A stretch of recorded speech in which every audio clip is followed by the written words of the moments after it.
अस्सलाम वालेकुम दोस्तों, आप देख रहे हैं बिज़नेस टिप्स और मैं हूं आपका दोस्त मोहम्मद इलियास चिश्ती। उम्मीद करता हूं आप सब खैरियत से होंगे। मैं आज मौजूद हूं Chishti chemicals and engineering workshop पर। यहां पर आप दोस्तों के साथ एक मिक्सर की मुकम्मल कैपेसिटी और इसका मुकम्मल रिव्यू आज दोस्तों के साथ शेयर करने जा रहा हूं। ये मिक्सर तैयार हुआ है, इसके अंदर चाय की पत्ती की ब्लेंडिंग होनी है। तो इसको मटेरियल कौन सा लगा हुआ है, इसकी मोटर की कैपेसिटी क्या है, इसको इन्वर्टर कौन सा लगा हुआ है, इसकी मिक्सिंग का प्रोसेस क्या है, इसको कौन सी गेज की चादर लगी हुई है और ये कितने आरपीएम पर चलाया जा सकता है। तो आज की वीडियोस में इंशाल्लाह मुकम्मल डिस्कस करेंगे इस मिक्सर के मुतालिक।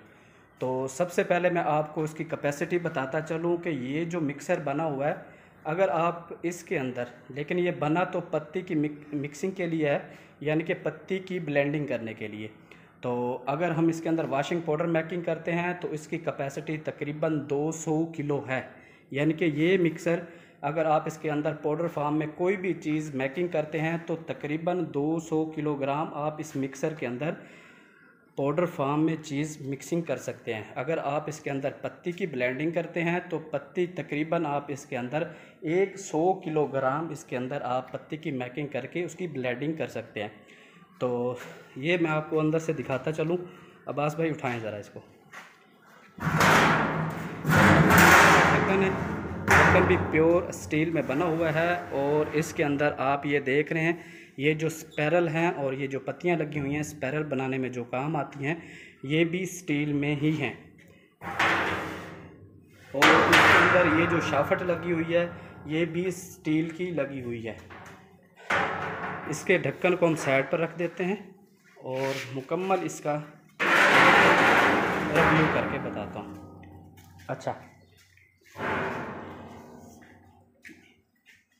ये आप देख रहे हैं इसकी गहराई पाउडर फार्म में 200 केजी और चाय की पत्ती की ब्लेंडिंग के लिए 100 किलोग्राम का ये mixer Chishti chemicals engineering workshop की तरफ से तैयार है और ये डिलीवर होने के लिए बिल्कुल रेडी है। तो मैंने सोचा क्यों ना डिलीवर करने से पहले सब दोस्तों के साथ इस मिक्सर की रिव्यू के मुतल्लिक बताया जाए।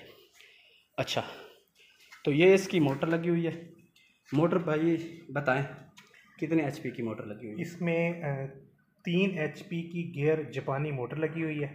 बेहतर हो गया, ठीक है। और साथ में हमने इसमें इन्वर्टर जो कि INVT का न्यू इन्वर्टर ये साथ दे रहे हैं। इन्वर्टर का काम 3 फेज़ को सिंगल फेस में कन्वर्ट करता है। उसके अलावा इसके जो RPM है वो भी इससे कंट्रोल किए जा सकते हैं। जैसा कि ये हमने ये मोटर जो लगाई है ये 3 फेस लगाई है।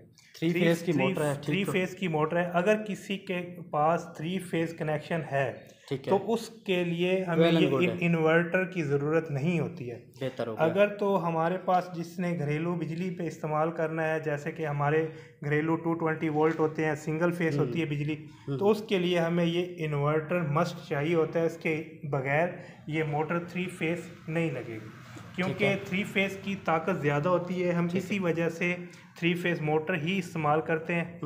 3 फेस गियर जापानी मोटर होती है, ये 3 फेस मोटर है और साथ में इसका ये गियर बक्सा है। गियर बक्सा, ये जो गियर हम मोटर लगाते हैं इसका फ़ायदा ये होता है कि इसके जो ताकत होती है वो आम मोटर से बहुत ज़्यादा होती है। मतलब कि इसमें बिलफर्ज करें हम इसके 1400 RPM होते हैं। 1400 RPM को हम गियर बक्से के साथ कन्वर्ट करके हम इसको 40 से 45 RPM पर ले जाते हैं। बेहतर हो गया। अच्छा, इस गियर के अंदर ऑयल भी डाला जाता है? बिल्कुल, इस गियर के अंदर ये ऊपर से ऑयल डाला जाता है। जो हम मशीनरी भेजते हैं इसके अंदर ऑयल कंप्लीट होता है। इसमें और एक्स्ट्रा ऑयल डालने की इसमें ज़रूरत नहीं होती है। अब हम इसको ऑन करके दिखाता हूँ मैं आपको कि इसके जो RPM है, ठीक हो गया, इसके जो RPM है वो भी हम इस इन्वर्टर के ज़रिए कंट्रोल करेंगे। जी बेहतर हो गया। यानी कि ये 3 फेस मोटर है। अगर किसी के पास 3 फेस कनेक्शन है तो इन्वर्टर की साथ ज़रूरत नहीं है। अमूमन लोगों के पास जो है वो सिंगल फेस यानी कि 220 वोल्टेज बिजली होती है, तो इस वजह से 3 फेस मोटर को इन्वर्टर लगाकर इसको सिंगल फेस पर कन्वर्ट कर दिया जाता है। यहाँ तक तो ये बात बेहतर हो गई। अब इसकी बॉडी की तरफ से आते हैं। तो अब्बास भाई मुझे ये बताएं कि इसको जो ये चादर लगाई हुई है आपने, ये कौन सी चीज़? ये 14 गेज में चादर लगाई हुई है हमने। 14 गेज के अंदर स्टील की चादर लगी हुई है, टोटल स्टेनलेस स्टील में लगी हुई है। बेहतर। और इसके जो एंगल्स वगैरह लगे हुए हैं नीचे, ये आप देख रहे होंगे एंगल्स।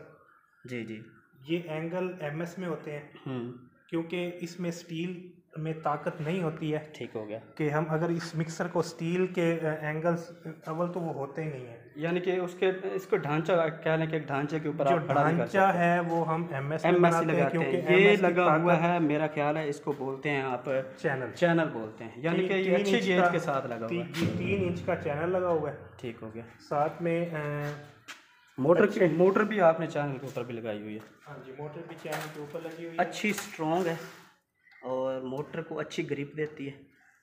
ठीक हो गया। उसके बाद ये जो साइडों पर ये गोला लगा हुआ है जी, ये भी टोटल स्टेनलेस स्टील में है। ठीक हो गया। फिनिशिंग के लिए इस्तेमाल किया जाता है।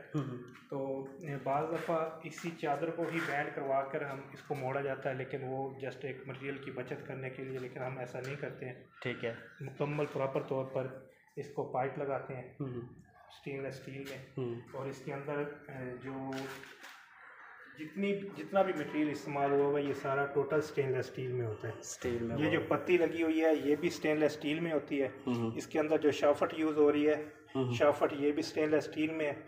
ये इसमें सरिया लगे हुए हैं, जो सरिया लगा हुआ है ये भी टोटल स्टेनलेस स्टील में है। स्टील में लगा हुआ है। स्टील में फ़ायदा ये होता है, जो पत्ती वगैरह ब्लेंड करते हैं तो उसके लिए भी मतलब एक स्टील कारआमद है। उसके अलावा अगर इसमें कोई केमिकल से रिलेटेड, जैसा कि सरफ हो गया, उसके अलावा सोप नूडल्स हो गए, और एनीवन केमिकल से रिलेटेड कोई भी चीज़ इसमें हम मिक्स करते हैं तो इसको जंग नहीं लगता।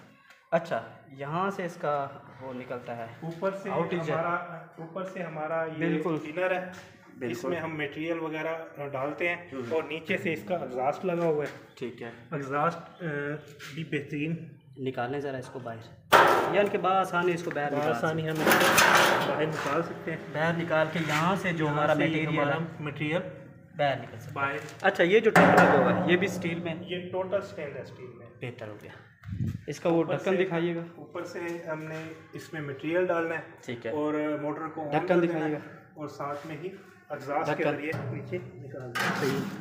ये ढक्कन इसको बंद कर स्टील में लगा हुआ है। आसानी बंद हो गया जी। उसके बाद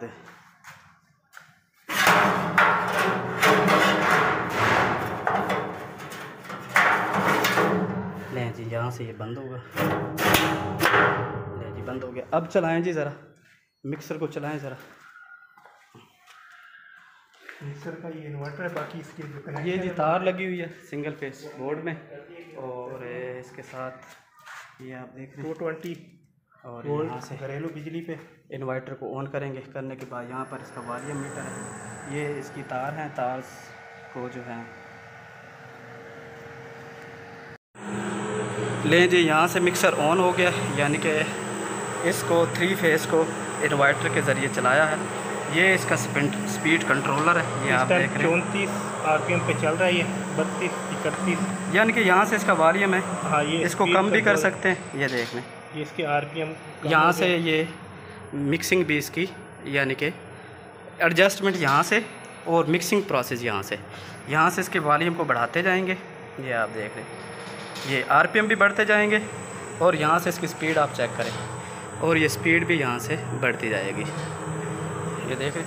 अमूमन इसको जो चलाया जाता है वो 25 चक्कर पर, यानी कि 25 इसके RPM पर इसको ब्लेंडिंग करते हैं पत्ती की। अगर आपने वॉशिंग पाउडर या और ड्राई फार्म में कोई भी चीज़ मेकिंग करनी है तो उसको हम मेकिंग करेंगे 30 पर।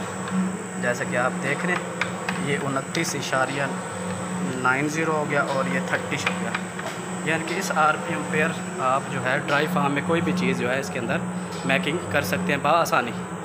अच्छा, अगर आपका कुछ मटेरियल ऐसे हैं जो आप चाहते हैं कि मटेरियल जो है हमारा अच्छी तरह मिक्स भी हो जाए और इसके आरपीएम जो हैं वो भी कम हो जाएं। तो आरपीएम को कम करने के लिए ये इन्वर्टर और ये इसका हो गया स्पीड कंट्रोलर। ये स्पीड कंट्रोलर इसको आप कम कर दें मिक्सर की, यहाँ से जो इसकी पोजीशन है वो भी स्लो हो जाएगी। अच्छा, वो इसका ढक्कन है, ये ढक्कन इसके ऊपर लगाइएगा ज़रा।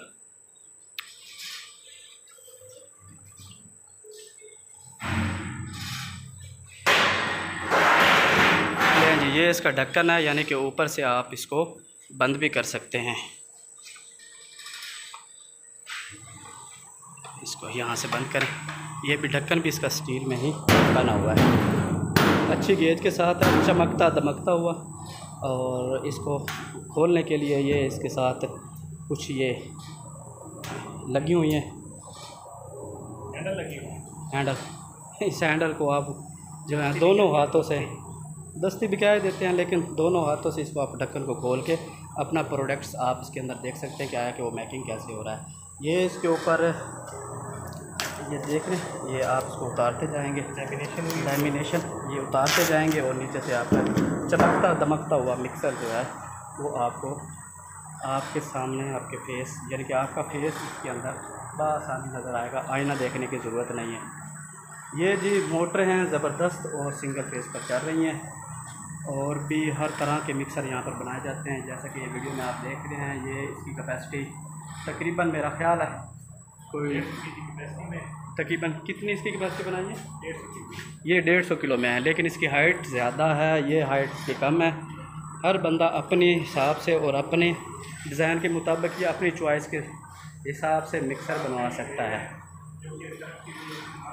हाँ जी,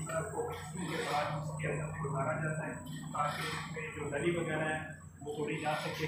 ग्रेडर भी इस time Chishti chemical engineering Khanewal के तैयार करता, ये भी अवेलेबल पड़े हुए हैं। ये चीज़ें हैं जी, साबुन के लिए भी मशीनें पड़ी हैं, ये भी आप ले सकते हैं, फार्मूलेशन भी एडजस्ट करवा सकते हैं। अगर कोई बंदा ख्वाहिशमंद है तो चिश्ती केमिकल इंजीनियरिंग वर्कशॉप में रब्ता करके हर तरह के मिक्सर और हर तरह की मशीनरी बनवा सकता है। राब्ते के लिए डिस्क्रिप्शन में दी हुई डिटेल्स को वॉच कर लीजिएगा और ऊपर लिखे हुए टेलीफोन नंबर पर अगर आप रब्ता करना चाहें तो आप ज़रूर कीजिएगा।